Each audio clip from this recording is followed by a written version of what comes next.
새벽 기도회를 시작하겠습니다. 오늘 보실 하나님의 말씀은 시편 1편입니다. 오늘 보실 하나님의 말씀은 시편 1편입니다. 제가 봉독해 드리겠습니다.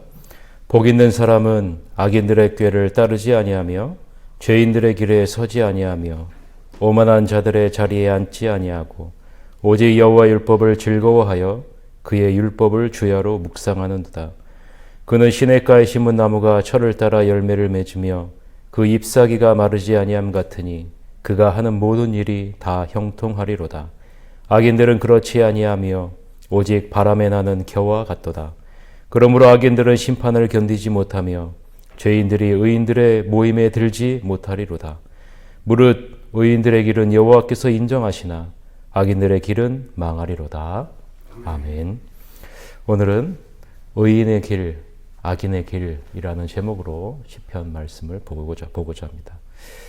5월달 5월 1일 오늘부터는 시편과 하박국서를 이렇게 묵상하는 시간을 갖습니다. 오늘은 우리가 너무나도 잘 알고 있는 시편 1편 말씀이죠. 시편의 시작이 되는 시편 1편은 시편 전체 속으로 들어가는 출입구 역할을 하는 것을 우리는 볼 수 있습니다. 가장 중요한 부분을 시편 1편에서 보여주고 있다라는 것이죠. 그래서 시편 1편에서는 인생에는 길이 있다라는 것을 보여줍니다. 시편의 시작을 복이라는 말로 시작하고 마지막을 망하리로다라는 말로 마무리하는 것을 통해서 인생에는 두 가지의 길이 있음을 보여주고 있는 것이죠. 한 가지의 길은 복이 있는 길이고 다른 하나는 망하는 길을 보여주고 있습니다.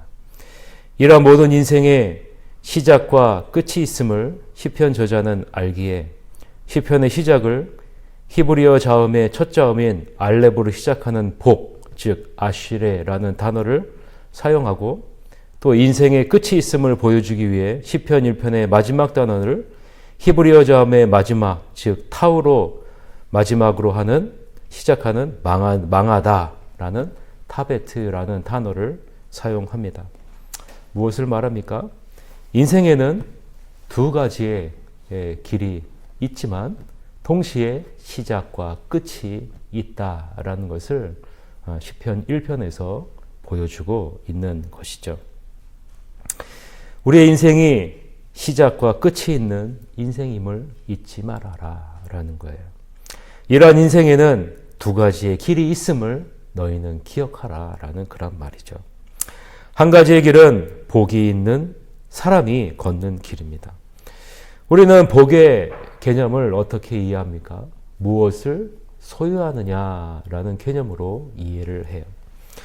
그러나 시편 기자가 말하는 복은 소유의 개념이 아니라 하나님의 말씀에 대한 태도라라고 말을 합니다.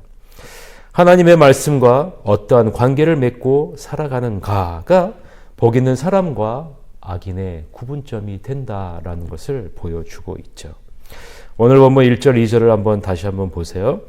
복이 있는 사람은 악인들의 꾀를 따르지 아니하며 죄인들의 길에 서지 아니하며 오만한 자들의 자리에 앉지 아니하고 오직 여호와의 율법을 즐거워하여 그의 율법을 주야로 묵상하는도다라고 말씀합니다. 복 있는 사람과 악인들의 차이점이 여호와의 율법을 어떻게 대하고 있느냐에 따라서 구분되어진다라고 말씀하고 있는 거죠. 복이 있는 사람은 오직 여호와의 율법을 즐거워하는 관계를 맺고 살아간다라고 말씀합니다. 또한 복이 있는 사람은 그 율법을 주야로 묵상한다라고 말씀해요. 이 말은 인생에 있어서 선택과 거절의 기준을 여호와의 말씀에 두고 있다라는 것이죠. 선택과 거절의 기준이 여호와 하나님의 말씀에 둔 인생이 바로 복이 있는 인생이라는 거죠.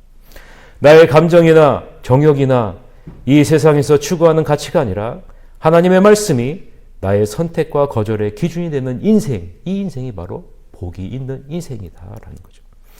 악인과 죄인, 오만한 자의 공통점은 하나님의 언약을 따라 살기를 거부한다라는 거죠.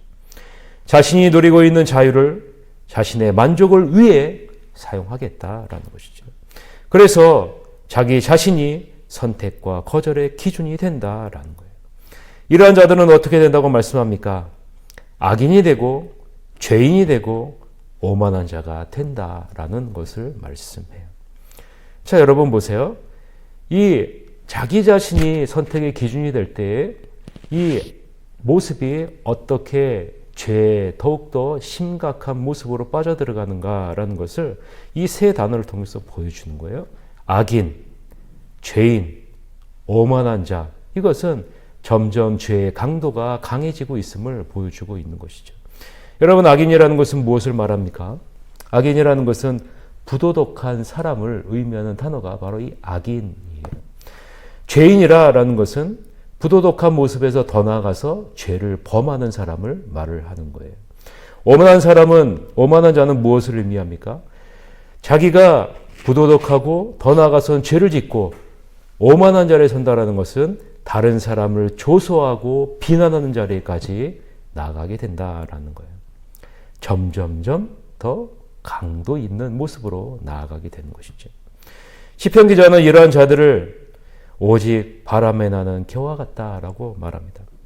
말씀을 가벼이 여기는 인생, 하나님의 언약을 가볍게 여기는 인생은 농부가 탈곡할 때 제거되는 껍질과 지푸라기와 같은 인생이 될 수밖에 없다라는 거죠. 어느 누구에게도 유익이 되지 못하는 인생을 살 수밖에 없다는 거예요. 결국 이 세상이 추구하는 가치에, 다른 사람의 감정에 혹은 내 감정에 휩쓸리는 인생은 아무 유익이 없는 인생의 마지막을 보낼 수밖에 없다는 것이죠. 이러한 자들은 심판의 날에 설 수도 없고 의인들의 모임에 들 수도 없다라고 시편 기자는 말합니다. 왜 그럴까요? 빈손이기 때문에 그렇죠. 마지막 때 아무것도 남지 않기 때문에 그런 거예요. 무의미한 인생을 살았기 때문에 심판의 날에 하나님께 드릴 아무런 열매가 없기 때문에 그렇습니다. 4절 5절 우리 다 같이 한번 읽어봅시다. 4절 5절 시작. 악인들은 그렇지 아니하며 오직 바람에 나는 겨와 같도다. 그러므로 악인들은 심판을 견디지 못하며 죄인들이 의인들의 모임에 들지 못하리로다. 아멘. 하나님은 이러한 악인들의 길의 마지막은 버림받는 것이다 라고 말합니다. 비록 이 세상이 볼 때 하나님을 무시하며 사는 인생이 하나님과 평생 동행하는 의인보다 더 나은 삶을 사는 것처럼 보이고 또 더 행복한 사람처럼 보이고 더 풍요로운 것을 누리는 것처럼 보이지만 하나님은 그 삶을 인정하지 않으신다라고 말씀해요. 그것이 바로 이 세상의 끝이다라는 거예요. 악인의 끝이다라는 거죠. 반면에 여호와 율법을 선택과 거절의 기준으로 삼고 사는 인생은 하나님이 어떻게 말씀합니까? 건강하게 자라게 하신다라고 말씀해요.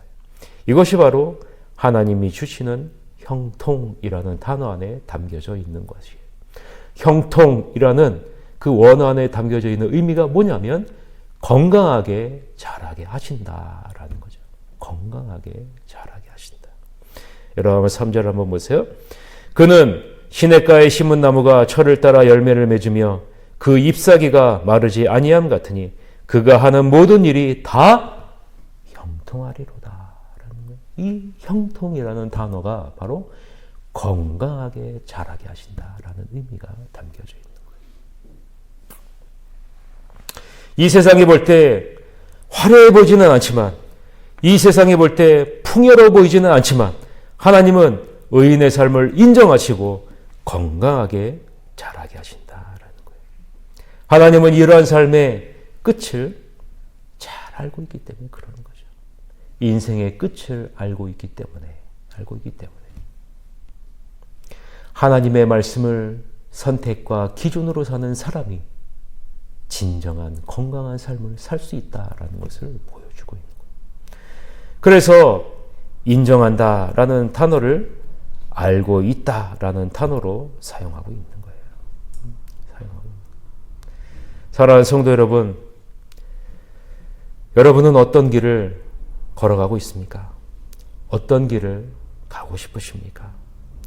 바라기는 복 있는 사람과 같이 하나님의 말씀을 여러분의 선택과 거절의 기준으로 삼고 사는 형통한 삶을 걸어가고 싶지는 않으십니까?